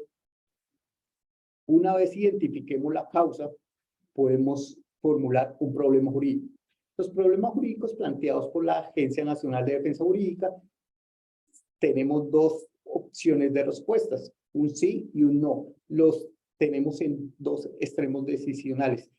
Vamos a generar una línea jurisprudencial donde la respuesta sea afirmativa o donde la respuesta sea negativa. No elaboramos líneas, o no se debe elaborar líneas donde las preguntas sean conceptuales, es decir, donde la respuesta no puede ser afirmativa ni negativa, porque esta línea no nos va a contribuir a resolver el problema jurídico que hemos planteado. Por ejemplo, si nosotros colocamos ¿cuáles son los elementos de la responsabilidad? Este tema no nos va a resolver un tema de responsabilidad como si la entidad es responsable en un accidente de tránsito cuando el vehículo es oficial, pero no es conducido por un tercero, por ejemplo. O cuáles son los requisitos para obtener una pensión de vejez. Entonces, ahí no tenemos un problema jurídico, tenemos un problema conceptual que no va a ser resuelto a través de la jurisprudencia contenciosa administrativa. En cambio, si nos planteamos unos presupuestos, unos problemas jurídicos puntuales donde podamos establecer una respuesta positiva y una respuesta negativa, vamos a obtener que existen providencias que acogen una u otra posición o que la jurisprudencia ha sentado que la posición correcta es la del sí o la posición mayoritariamente ha sido la del no.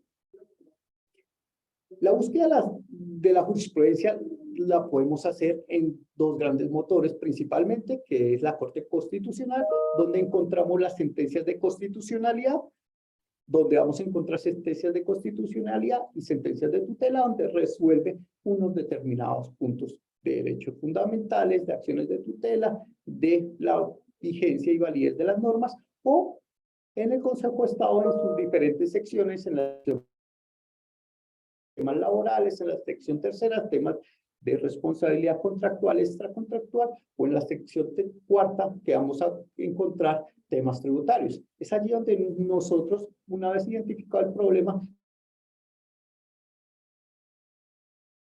temas de desvinculación de funcionarios, por ejemplo, en temas de asuntos laborales, pues haremos nuestra búsqueda en el buscador de jurisprudencia del Consejo de Estado en la sección segunda. ¿Cómo vamos a identificar o cómo partimos nuestra búsqueda de una sentencia? Pues vamos a buscar la sentencia. Lo primero que vamos a hacer, nuestro punto de partida es la sentencia arquimédica, que es la sentencia, es la última sentencia que se ha producido sobre el tema. Vamos a buscar esas sentencias que del año 2020, del año 2021, en las cuales el Consejo de Estado adoptó una posición. Por ejemplo, en el año 2018 salió una sentencia de unificación sobre privación injusta de la libertad. Si buscamos una sentencia del año 2020, vamos a encontrar que esa sentencia de privación injusta de la libertad va a mencionar esa sentencia del 2018. Y esa sentencia del 2018, a su vez, va a mencionar unas sentencias anteriores.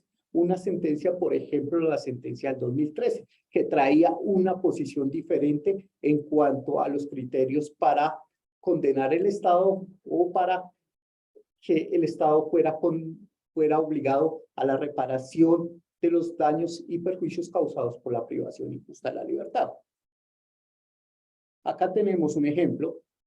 La sentencia C-393 del 2010 nos habla sobre la sustitución de la Constitución. Esta sentencia, a su vez, hace el recorrido o el nicho citacional por 7 sentencias diferentes. Entonces, nos trae a colación que la Corte Constitucional ya se había pronunciado en 7 ocasiones sobre la sustitución de la Constitución. Encontramos la sentencia C-141 de 2010, la sentencia C-588 de 2009, la sentencia C-1040 de 2005, la C-971 de 2004, la C-970 de 2004, la C-1200 de 2003 y la C-551 de 2003. Asimismo, estas sentencias citadas, a su vez, citan a otras sentencias sobre el mismo tema. Entonces, ¿cuál nuestra labor como investigadores, como abogados, para realizar una línea jurisprudencial? Es verificar esas sentencias y hacer el seguimiento de las sentencias que cita a su vez. De esa manera estamos haciendo algo que se llama ingeniería a la inversa. Es decir, vamos a ir de la sentencia más reciente a buscar las primeras sentencias, las sentencias fundadoras, las sentencias que abordaron inicialmente el tema, el problema jurídico, y estas nos van a dar luces de cómo ha evolucionado el problema jurídico a lo largo del tiempo. Es decir, desde que se presentó la primera sentencia, cómo ha venido evolucionando, si ha sido reiterada la posición o si no, o por el cambio, o por ejemplo, en unas veces ha dicho que sí o en otras veces ha dicho que no. En unas veces ha tomado una determinada situación y posteriormente ha cambiado esa situación. Una vez tengamos identificados esas sentencias, hemos identificado ese nicho citacional, ahí sí podemos buscar cómo la respuesta y plasmarlas en un análisis. Podemos, una vez identificadas esas sentencias, las vamos a plasmar en un documento. Ese documento se llama, o lo hemos denominado, matriz o sábana. Y ese documento de sábana tiene la siguiente estructura. Una sábana es nada menos que vamos a identificar el tema, por ejemplo, representación judicial de la nación, una causa, expedición del acto administrativo por parte del presidente de la República, el medio de control de nulidad, el problema jurídico. El presidente de la República debe ser vinculado como sujeto procesal en un medio de control de simple nulidad por haber proferido el suscrito acto administrativo acusado. Entonces vamos a tener una regla del sí y una regla del no. La regla del sí va a establecer que sí, que efectivamente el presidente de la República sí debe ser vinculado como sujeto procesal en una acción de simple nulidad, siempre que se discute la legalidad de un acto administrativo de carácter general. Y nos va a dar las dos razones fundamentales por las que la jurisprudencia ha dicho que sí debe ser vinculado. Y el primero es porque es responsable de todos los actos que emite, y el segundo es porque la nación debe estar representada por todos y cada una de las personas que expidieron el acto demandado. Entonces, estos son los motivos que la jurisprudencia ha dicho que sí, el presidente sí debe ser parte, o sí debe ser vinculado. Pero también hay otra posición que dice no, el presidente de la República no debe ser vinculado como sujeto procesal de la acción de simple nulidad, ya que lo que se discute en cuanto a la representación debe estar en cabeza del ministerio o el departamento administrativo que suscribió conjuntamente el acto administrativo. Entonces, si vemos acá, este problema jurídico nos da dos escenarios. Uno, donde el presidente debe ser vinculado, y otro, donde el presidente no debe ser vinculado. Y nos expone los motivos principales por los cuales debe ser vinculado o los motivos por los cuales no debe ser vinculado. A partir de eso vamos a identificar las providencias y las vamos a ubicar en la correspondiente subregla respectiva. Esta es una línea que pueden encontrar o van a encontrar en nuestro módulo de código. Y ahí están las providencias, tanto que acogen la regla del sí o las providencias que acogen la regla del no.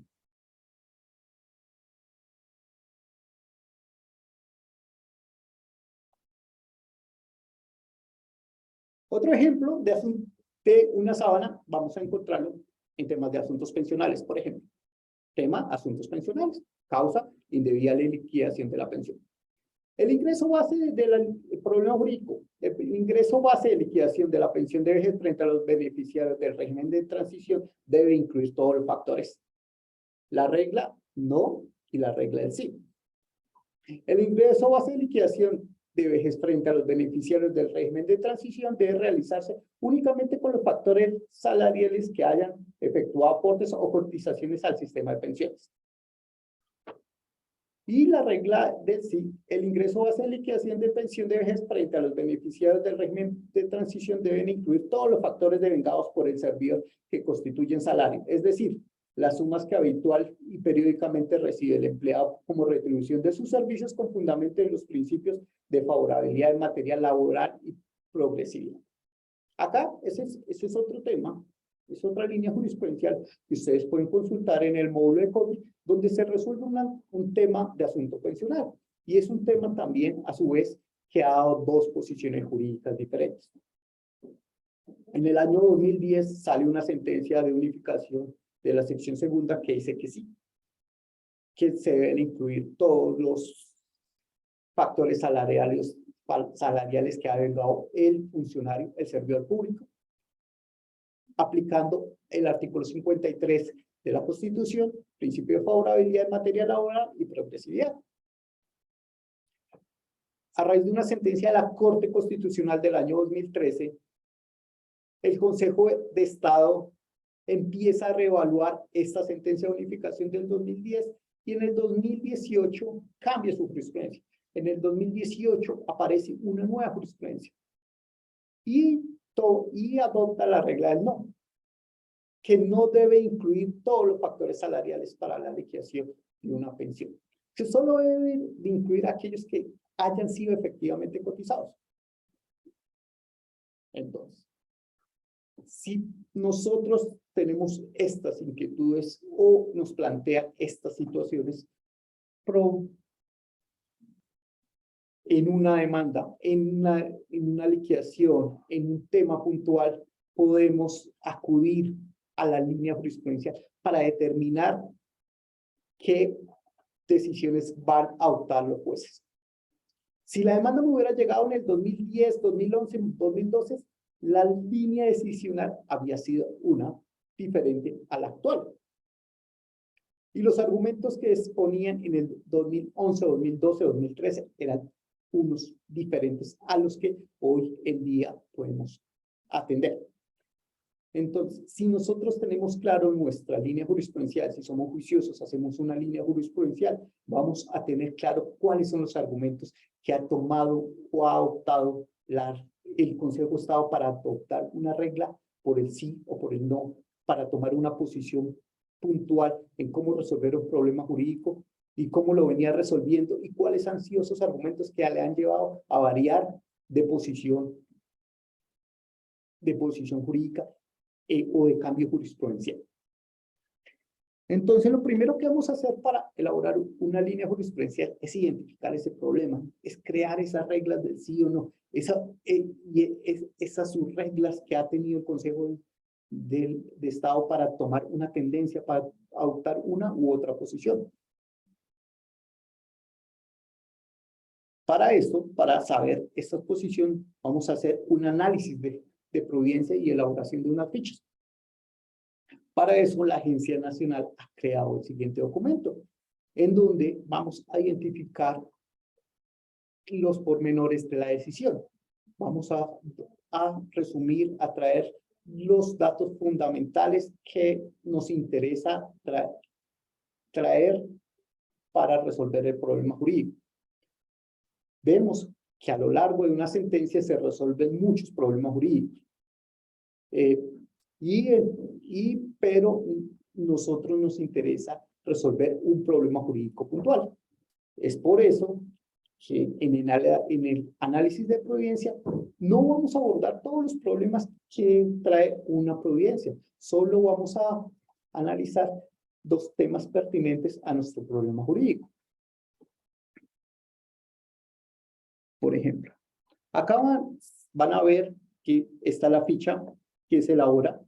Es una ficha muy sencilla, donde identificamos, la primera parte vamos a identificar el número de proceso, el tipo de proceso que te adelantamos, la fecha, qué despacho profirió la sentencia, qué magistrado profirió la sentencia, quién demandó, quién es el demandado, el sentido, si fue favorable o favorable para la entidad, y vamos a hacer una relación breve de los hechos de la sentencia, de los hechos interesantes al problema jurídico, no de todos los hechos, porque hay muchos hechos que no tienen nada que ver con el problema jurídico. Vamos a abordar los hechos fundamentales del problema jurídico. En este caso, una persona prestó sus servicios a la aeronáutica civil durante aproximadamente 40 años, solicitó a la Caja Nacional de Previsión Social el reconocimiento de su pensión. La Caja le reconoció su pensión, pero no le incluyó todos los factores salariales que él venía devengando. Entonces, él recurrió a esa resolución, la Caja confirmó la decisión y entonces interpuso una acción de nulidad y restablecimiento del derecho. Y el problema jurídico, Cajanal, para liquidar la pensión de vejez de un exfuncionario de la aeronáutica civil, quien era beneficiario del régimen de transición, de tener en cuenta como ingreso todos los factores salariales, y para lo cual la demanda se fundamentó en una normatividad. La respuesta de la entidad se fundamentó en los siguientes artículos, y la decisión adoptada por el Consejo de Estado se apoyó en una jurisprudencia que él mismo ya había dictado. Acá, para resolver este problema jurídico, adoptó tomó varias decisiones, varias razones, dio 1, 2, 3, 4 razones para adoptar esa decisión. Y principalmente lo que dijo es que los factores salariales no estaban de forma taxativa, que por lo tanto, como no estaban, se debían a incluir todos los factores que la persona había devengado, que debemos dar aplicación al artículo 53 y que no se puede limitar el acceso a las prestaciones sociales o disminuir sus garantías con fundamento en la sostenibilidad del sistema pensional.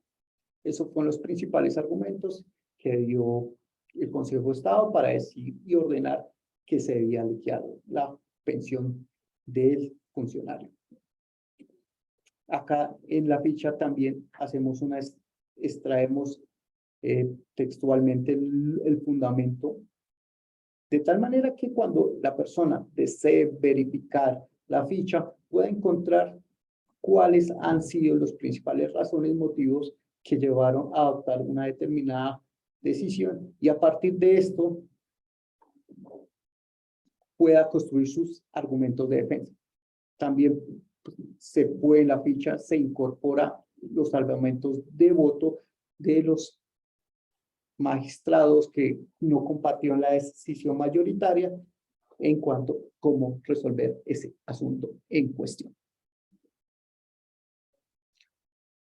Entonces vamos a elaborar una sábana, elaboramos unos análisis de prudencias en unas fichas, y también a su vez podemos encontrar en la ECOGI documentos descriptivos. Estos documentos simplemente no recogen en términos generales el estado de la jurisprudencia. Es decir, en un documento podemos recoger cuáles han sido esas posiciones jurídicas adoptadas a lo largo del tiempo por el Consejo de Estado, y vamos a hacer una relación o una explicación un poco más amplia de qué argumentos han adoptado y qué posiciones tiene en este momento la jurisprudencia y cuál ha sido la tendencia de la línea decisional. Este documento simplemente nos va a hacer más fácil la lectura de una línea jurisprudencial cuando queramos analizar qué tendencia ha tenido a lo largo del tiempo. Una vez tengamos las fichas o hacemos las fichas, tenemos las sábanas, nosotros vamos a publicar en la línea jurisprudencial en el módulo ECOGI. En nuestro módulo ECOGI, que lo acabo de mostrar, se los acabo de presentar, allá vamos a encontrar las líneas jurisprudenciales que se han revisado y se han aprobado por el Departamento de Políticas y Estrategias de la Agencia Nacional de Defensa Jurídica, y allá las pueden consultar todos los funcionarios. Allá tenemos alrededor de 200 líneas jurisprudenciales que pueden ser consultadas, donde pueden extraer la información, donde pueden extraer los argumentos para determinar cómo proceder a contestar una demanda, qué posiciones ha tenido la jurisprudencia a lo largo del tiempo. Nosotros socializamos la publicación, o cada vez que creamos una línea jurisprudencial, nosotros la socializamos a través del correo electrónico y a través de la página web de la Agencia de Defensa Jurídica del Estado. Allí publicamos qué líneas jurisprudenciales se encuentran actualizadas, cuáles han sido las nuevas sentencias que usted puede consultar, y a través de esos mecanismos usted se puede enterar qué sentencias son las 9 que se han creado en el año 2011, en el año 2012. Y otro tema importante es que periódicamente actualizamos las líneas jurisprudenciales, con el fin de mantenerlas vigentes, mantenerlas actualizadas, incluir las nuevas providencias que se salen sobre el tema. Realizamos una actualización periódica, miramos si hay nuevas sentencias, si ha existido un cambio jurisprudencial, si se ha mantenido el cambio jurisprudencial, realizamos las fichas correspondientes y las incluimos en la línea, y posteriormente en el módulo COBI. Por ejemplo, en el presente año hemos actualizado 3 líneas jurisprudenciales: privación injusta de la libertad, daños causados a constructos y desplazamiento forzado. Por ejemplo, verificamos que la tendencia decisional en cuanto a los daños causados a constructos se haya mantenido o se ha cambiado. Trabajamos varios problemas en conscriptos, varios problemas en desplazamiento forzado y en privación injusta de la libertad. Por ejemplo, si la línea la hubiéramos realizado durante el año 2007 y vamos a ver la nueva tendencia de la privación injusta de la libertad, hemos visto que desde el 2018 la fecha es muy diferente. Pero, por ejemplo, en temas de desplazamiento forzado, vemos que la tendencia se ha mantenido, que la tendencia en desplazamiento forzado sigue siendo casi los mismos criterios que había acogido inicialmente la Corte Constitucional en estos temas y el Consejo de Estado en temas respectivos a la causa y presentación de demandas ya sea acciones de grupo o demandas de reparación directa por desplazamiento forzado.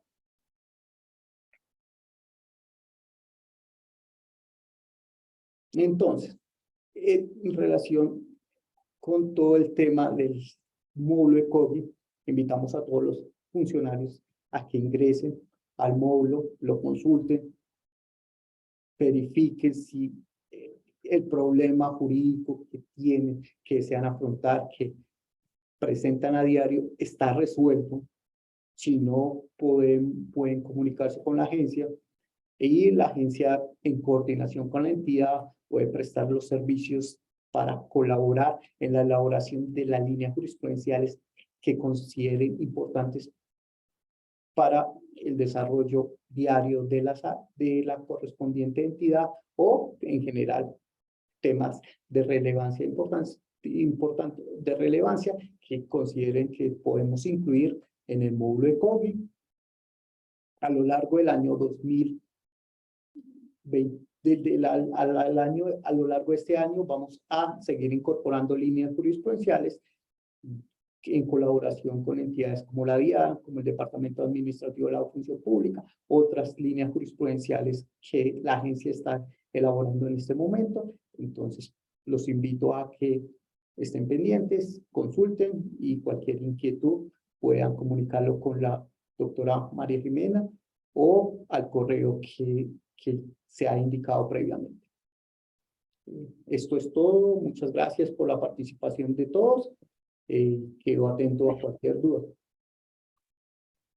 Perfecto. Doctor José Alejandro, muchísimas gracias a usted por compartir su conocimiento esta tarde. Tenemos algunas preguntas en el chat relacionadas con los contenidos del módulo de jurisprudencia. La primera de ellas es si en el módulo existen accidentes de aviación. Podemos consultarlo.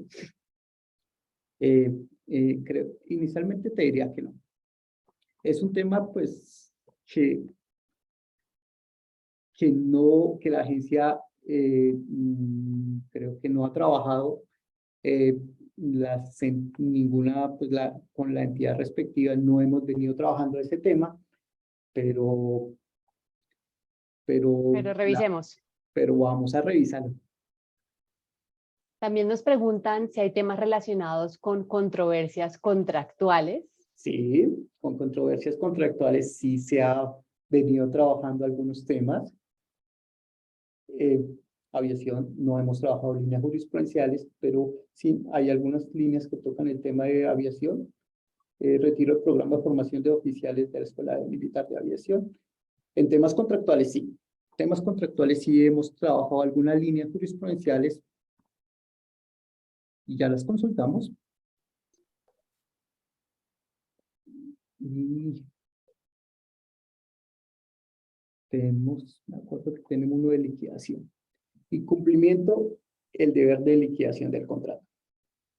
Es un tema que se ha trabajado, sobre el cual existe una línea jurisprudencial.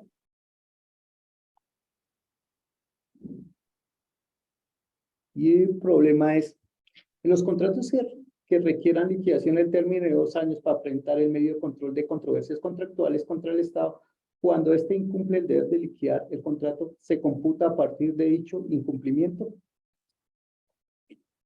Es decir,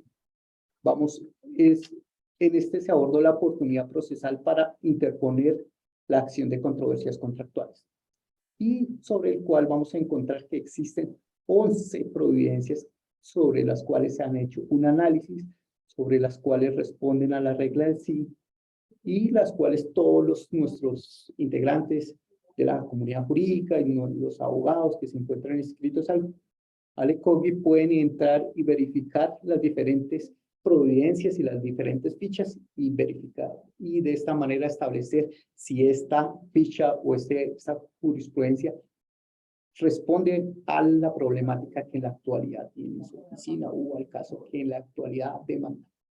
Perfecto.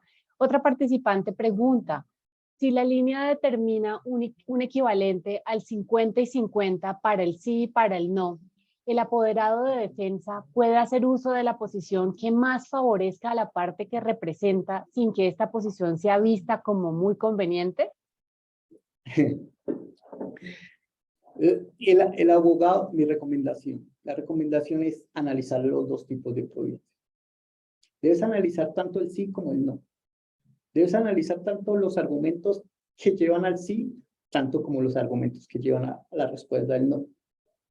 ¿Por qué? Porque muy probablemente, tal como tú vas a tomar una providencia que tenga la regla del sí, la contraparte va a tomar los argumentos que tenga la regla del no. Entonces, ¿qué sugiero yo?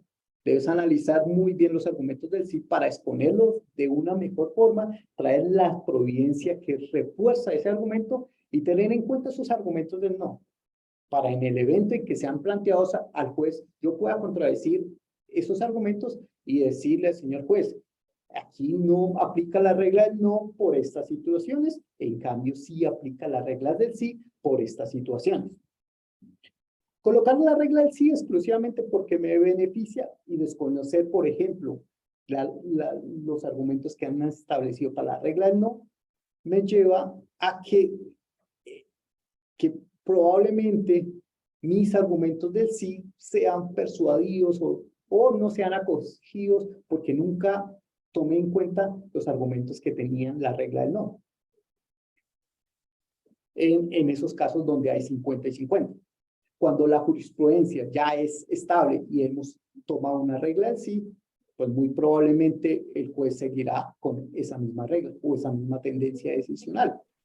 Por ejemplo, lo que te estaba comentando, el tema de la liquidación de pensión. Hasta un término duró, iban por la regla del no, y un momento seguimos por la regla del sí.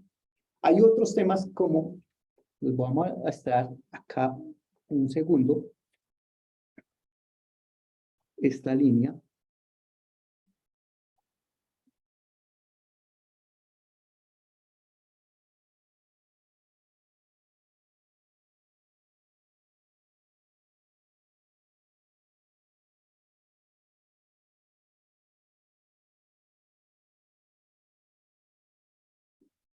Donde, por ejemplo, en estas líneas, siempre que un tercero sufra un daño con ocasión de enfrentamientos con la fuerza pública dentro de una manifestación pública, el Estado debe ser declarado responsable. Y entonces hay una regla del sí y una regla del no. Entonces, por ejemplo, en este caso, tenemos que existen 8 providencias que acogen la regla del no y 3 que acogen la regla del sí. Si en mi caso quiero determinar que el juez inclinar en que la decisión que tome el juez sea la del sí, debo argumentar que se adecua a los casos de la regla del sí y que no aplica la regla del no por alguna situación. porque no se identificó la parte, porque no hay necesidad de identificar la parte, o por las circunstancias que trae la decisión. Aquellos pequeños argumentos que trae la decisión, o esa ratio decidente que trae la decisión, aplican para el sí y no aplicarían para el no. Entonces, claro, si vas a defender una posición, claro, debes tener en cuenta también los argumentos que te pueden llevar a una decisión contraria. Perfecto, doctor José Alejandro. Clarísimo. A los participantes que están preguntando por el acceso al ICOGI, les contamos que en este sistema se registran los apoderados que llevan procesos judiciales en las entidades públicas del orden nacional. La creación de esos usuarios la realiza directamente el administrador de entidad en cada una de ellas. El doctor Luis Jaime Salgar quería hacer una precisión sobre las preguntas recibidas frente a su intervención. Adelante, doctor Salgar. Gracias, María Jimena. Miren, hubo una serie de preguntas puntuales sobre casos concretos. Esas preguntas no fueron contestadas, afortunadamente no las identificamos oportunamente, pero no quisiera dejar pasar la oportunidad de decirles por qué no hemos contestado las preguntas puntuales. Ello obedece primero a que en muchos casos se trata de temas que guardan relación directa con la estrategia de defensa jurídica de las respectivas entidades. Entonces yo no quisiera de ninguna manera que acá hagamos un comentario que de alguna manera pueda erosionar o cuestionar la línea de defensa de las entidades especializadas respectivas. Segundo, se trata de preguntas complejas que exigen una reflexión y un conocimiento, un estudio adecuado sobre aspectos pues, técnicos que no tenemos de manera inmediata o respecto a los cuales no tenemos de manera inmediata una respuesta. Y tercero, también quiero comentarles que lo anterior no significa que se trate de temas respecto de los cuales la agencia no pueda fijar una posición. Por ejemplo, la agencia sí lo puede hacer, pero en el marco de consultas individuales. De manera que con estas consideraciones creo que terminaríamos la presentación. Gracias, doctor Salgar. Muy bien, llegamos al final. Agradecemos su asistencia a esta sesión. No olviden que estamos en la recta final. Nos quedan solo 2 semanas. El diplomado termina el 28 de junio. Aún tienen tiempo para entrar a la plataforma de la Comunidad Jurídica del Conocimiento y ponerse al día con los 6 cursos virtuales obligatorios del programa para obtener la certificación de la SAP. Ánimo, aprovechen cualquier momento para avanzar. Y nos vemos el próximo miércoles en nuestra última sesión de tutoría. ¡Feliz tarde!